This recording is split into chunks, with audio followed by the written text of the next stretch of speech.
Ankit Bhai and all the organizers and anchor of this dialogue. I'm pleased and feel privileged to have a dialogue with the youngsters like you all who are studying management, but are also uh, are feeling committed to management with justice. And what is management and what is justice? Management, if it means managing the resources of this country, including human and natural, then certainly there are options, permutations, and combinations out of which one has to select. Now, the rulers and planners, yes, but also the people have to select and make a choice of the structures, processes, and also technologies to manage the resources of this country. But justice means fairness. Justice means a social concept, which is an umbrella concept. It includes equity. So equitability is one of the very, very important aspect of the concept of justice. And same is true about the morality and ethics. Justice, which means just behavior, just treatment, just view of a situation to a human being, that needs to be equitable and sustainable in its own domain. So friends, today, why is it that we have to stand for justice? Not just me and my colleagues, but you all. It is because there is injustice in various sectors today, which is faced by a large majority of this country. Start with inequity as injustice. Injustice comes from the inequity in incomes, inequity in status, inequity in the rights and privileges granted to the citizens of this country, none less than citizens of this country. And the example is the demands by the farmers. The farmers are demanding just 1.5 times the cost that they incur into the production, which feeds us and makes us live and be healthy. Now, that is also not approved and legally sanctioned till today. While you look at the products coming out of machines, not out of human skills and human inputs of labor, not out of natural resources, but yes, even to run a machine, human and natural resources as capital are inevitable. But when it comes through the machine, any product, the watch in your hand or a cloth you are wearing maybe, that brings in huge profit with large percentage to the so-called producer, who is actually an investor and not even a laborer. So the laborers in the mechanized production process, but also the farmers who are not just landholders, but also the landless laborers, face enormous injustice. And that is necessarily to be mitigated, minimized, or stopped by standing for justice. And that justice will come if only there is equity in valuation and equity in the benefits of the production processes. That again needs to come for the urban poor as well. Look at the slum dwellers. Who are they? They are 25 to 60% as in Mumbai, but of the population in the metropolis. But they live on a small piece of land. Who are they? They are the builders. The construction workers are the real builders, not the investors who are considered and called as developers, the namesake. So friends, when the construction workers, the domestic servants, when the real producers, the laborers in the factories, hawkers, all of them really serve us a lot.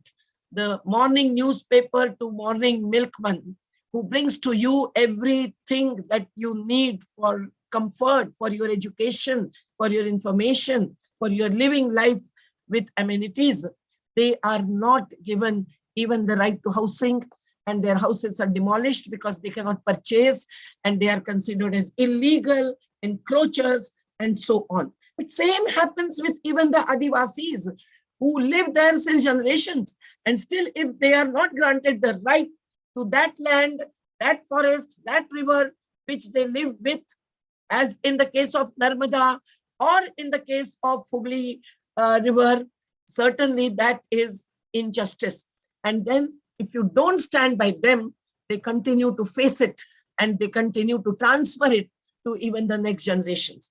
What about ecological justice? Ecological injustice is now making us repent for whatever is played with as a game, with commodification of natural resources. And that is leading to the climate change. Not just Greta Thunberg and Disha Ravi, but many, many youths are fighting even in Calcutta as forming a group called Fridays for Future. They are worried about future. Are we not? Are we not going to stop the coal mining and thermal power projects, whether in West Bengal or in Maharashtra? Are we not going to change our lifestyles to really save the resources from the consumerist attitudes? Are we not going to stop big projects like which require cement to water to everything, and that is bringing in the change in the climate? No, but the climate change is a result of the wrong development paradigm, and that is leading to injustice. When the people in West Bengal face Amphan, when the people in Kerala face Amphi, people in Maharashtra face Nisarga, all these are the names internationally given for the cyclones. But 10 cyclones in 10 years, this is not what the humanity can really live with and survive with. Now, this is because of the ecological injustice that the repercussions and impacts are faced by really the so-called poor, who are rich in natural resources, who are rich in human toil, but they are considered as poor. And we get everything with our parasitic existence from them. And believe me, we enjoy our comforts. We are all on the continuum. And hence, I feel that in all such situations, if we don't stand by those communities, so-called disadvantaged, so-called deprived, no, they are exploited.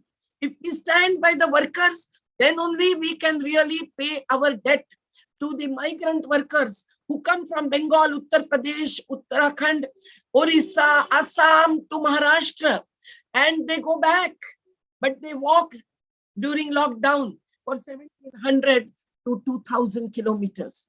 How could we stand for them for the justice? We had to fast on the border of Maharashtra and Madhya Pradesh. Many vehicle owners could have given them vehicles because private vehicles were going on, moving, and they were walking parallelly. How tragic was the situation? But this is because even the legal justice is not granted to all these communities, and against all these forms of injustice that I just mentioned. We have gone to the judiciary, Dastak दिए हैं हमने न्यायालय में, and न्यायालय ने हमको बहुत सारे orders and judgments भी दिए हैं, and no doubt we still obey the courts, the judiciary. We consider it as one of the pillars of democracy. But if there is political intervention into the judicial processes, then the justice is lost. But I say that legal justice is not the only justice. Legal justice has constitutional justice beyond it. And beyond constitutional justice, there is human justice. So if we really believe in the humanitarian framework of values, which is fortunately given to us by our constitution, then we certainly will fight beyond legal injustice. But when there is legal justice, when the orders come in the favor of farmers or laborers, then also the rulers do not obey them. They disobey, they violate, they do not comply with the judgments. We have to then take to the streets, and we have to fight as struggles, as battles beyond all kinds of so-called democratic fora.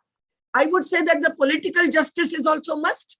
Political justice means the rights that are granted by the constitution. That includes right to freedom for expression.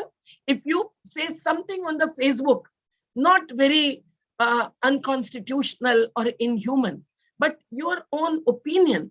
And then if you are punished, or if you criticize a government in power, who might have earned, not gained, not more than 20 to 30% of votes, and still it can come to power. This is the electoral system that we are carrying forward. In that situation, if those 70% who had not voted for them, will they not criticize the government's policies or plans or paradigms that they have become now not just the supporters, but partners of the profit-making enterprises? And if those are the entities which are earning huge amount of profits over people, profits over nature, even during the lockdown and the pandemic, then how can one not criticize them and demand equity and justice in the constitutional framework, in the framework of human rights and human justice? And if we do that, and for which we are put into jails for decades and for days and months and years, and not even heard to acquit or not to acquit us, then it is also injustice. So politically, we want the real democratic process in every sector, where the people will be given the first right and primacy to participate in the decision making and planning in favor of these values. And that can happen if the community, the bottom community, really is given the due role, respect, and rights. And those are the rights to the resources around. If there is a river on the bank of which there are hundreds and hundreds of village communities in the Narmada Valley itself who are demanding the right to decide whether we need big dams or we need small dams. And now when the big dam, which was eulogized by the rulers, have shown that even the benefits don't come true, and USA, which was followed as the mentor in this big dams paradigm, has demolished 1,000 dams now and made the rivers flow freely. It is not just Narmada, it is also Ganga, it is also Yamuna, it is also every river in the country, including Brahmaputra.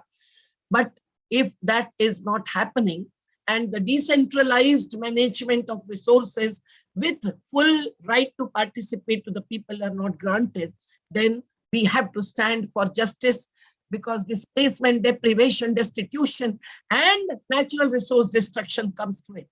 One more type of injustice, which is based on the casteism and communalism in this country, is certainly bringing in the inhuman relationships between the human being and human being. So it is that also needs to be fought against, because they are citizens, they are human beings. And if we are for justice, then we have to be for human justice.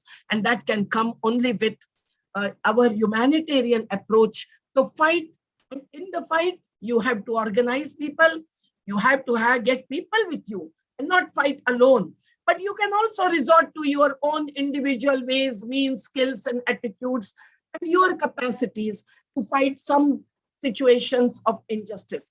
And you certainly have to study the issues and really come to a conclusion about the broader vision and the paradigm that you would follow in governance, in natural resource management, in running the industries, in the judicial processes, and so on. And that I leave it to you, my dear friends. If only you don't resort to online communication, which goes across the world and globally become very popular. But if you stand on the street, if you stand in the field, if you sit with the farmers or the laborers or Adivasis when they are in struggle, and at least if you write a note and support them, you do a lot. And you can also contribute 2% of your earnings for such fights for justice. So stand for justice, stand with those who face injustice. And women, you have to include, because women and youth have to be at the forefront, and women face cumulative inequity, which is utter injustice, not just physical atrocities, but also not giving them an identity as farmer woman or a laborer woman, and then they miss the benefits out of that. So friends, here is an appeal. come over to the movements. After you complete your studies, give at least 1 year standing for justice. And then you will decide how to live and how not to live, with what lifestyle, and not with consumerism, careerism, and communalism ever. Thank you very much.